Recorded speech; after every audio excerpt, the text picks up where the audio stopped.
महाराष्ट्राच्या विधानसभेच्या निवडणुकीच्या मतदानाला अवघे 5 दिवस शिल्लक आहेत आणि या निमित्ताने भारतीय जनता पार्टीच्या वतीने थेट देशातील महत्त्वाचे नेते आणि गुजरातचे महत्त्वाचे नेते या ठिकाणी पाठवण्यात आलेले आहेत। विशेष म्हणजे गुजरात प्रदेश भाजपाचे अध्यक्ष असलेले CR पाटील केंद्रीय मंत्री या ठिकाणी आहेत। आपण त्यांच्याशी बातचीत करणार आहोत। सर, काय सांगाल, आपण महाराष्ट्रात आता आला आहात, विधानसभेची निवडणूक लागली आहे, काय म्हणाल? महाराष्ट्र देशामधलं महत्त्वाचं राज्य आहे आणि म्हणून महाराष्ट्राच्या लोकांची पण जबाबदारी ज्यादा वाढून जाते। महाराष्ट्रामध्ये अनेक पार्ट्यांनी सत्ता सांभाळली आणि त्यांचा परिणाम, त्यांचा वहिवट, त्यांची कार्यशक्ती आणि कार्यक्षमता आणि कार्यशैली हे सर्वांनी सर्वांच्या पार्टीच्या बघितलेल्या आहे।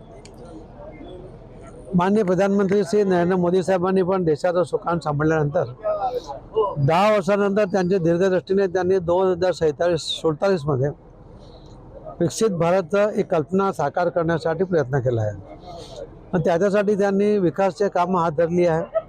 त्यांनी देशाला सुरक्षित केला, त्यांनी देशाच्या भगिनींना सुरक्षित केलं, त्यांनी त्यांना आणि मुलांना पण सुरक्षित केलं, त्यांनी युवासाठी काम केलं, त्यांनी शेतकरी जो आहे त्याच्याही खात्यामध्ये पैसे देऊन त्याच्यासाठी सीधी योजना हे पहिल्यांदा सरकारने आजपर्यंत बनवली।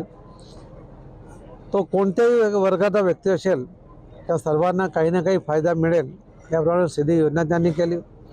70 वर्षाच्या वर कोणत्याही समाजाचा व्यक्ती असो, तो कितीही पैसेदार असला तरी त्यालाही आयुष्यमानमध्ये 5 लाखापर्यंतची ट्रीटमेंट फ्री केली। तर सामान्य लोकांना फायदा होईल तसे आणि देशाला सुरक्षित करताना त्यांना त्याची प्रगती व्हावी यासाठी त्यांनी जे काम केलं आहे त्याच्यासाठी महाराष्ट्र हे डबल इंजिन सरकार झाली पाहिजे। नरेंद्र मोदीची सरकार केंद्रामध्ये आणि इथे भाजप युतीची सरकार झाली पाहिजे, त्याच्यासाठी मतदान केलं पाहिजे। राम जे इथे बदाने जे इथले कॅन्डिडेट आहे त्यांच्यासाठी मतदान करून त्यांनाही एक कमळ त्यांनी महाराष्ट्र सरकारमध्ये पाठवलं पाहिजे अशी माझी सर्वांना विनंती आहे। सर, एकीकडे महाविकास आघाडीच्या वतीने सातत्याने असा आरोप होतो की अनेक प्रकल्प महाराष्ट्रातले गुजरातमध्ये पाठवले जातात, याकडे आपण कसे बघता? गुजरात पहिल्यापासून समृद्ध राज्य आहे, अनेक तिथे योजना आणि अनेक प्रोजेक्ट या पहिल्यापासून चालू आहे। गुजरातमध्ये लॉ अँड ऑर्डरची स्थिती खूप चांगली आहे, गुजरातमध्ये पॉलिटिकल स्टेबिलिटी आहे आणि त्याच्यामुळेही काही प्रोजेक्ट त्याच्यामध्ये सहजताने येतात। नेण्यासाठी काही प्रयत्न कधी केला गेला नाही।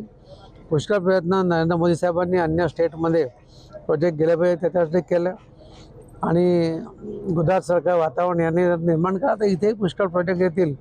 आणि महाराष्ट्राचा सर्वात अगोदर केंद्रामध्ये महाराष्ट्रच होता आणि महाराष्ट्रामध्ये आजही पुष्कळ प्रोजेक्ट चालू आहेत।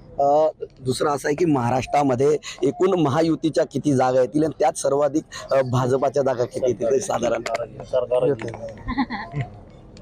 भाजपा युतीची सरकार होईल एवढं मी तुम्हाला गॅरंटीने सांगू शकतो। सीटची गिनती माझं काम नाही। नक्कीच या ठिकाणी महाराष्ट्रामध्ये महायुतीचं सरकार येईल असा आशावाद या ठिकाणी CR पाटील यांनी व्यक्त केला आहे। मनीष वासवळे, TV9 मराठी, धुळे।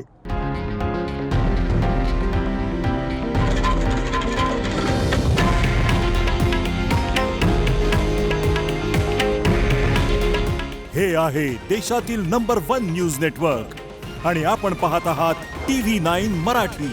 काळजी तुमची, हित महाराष्ट्राचं।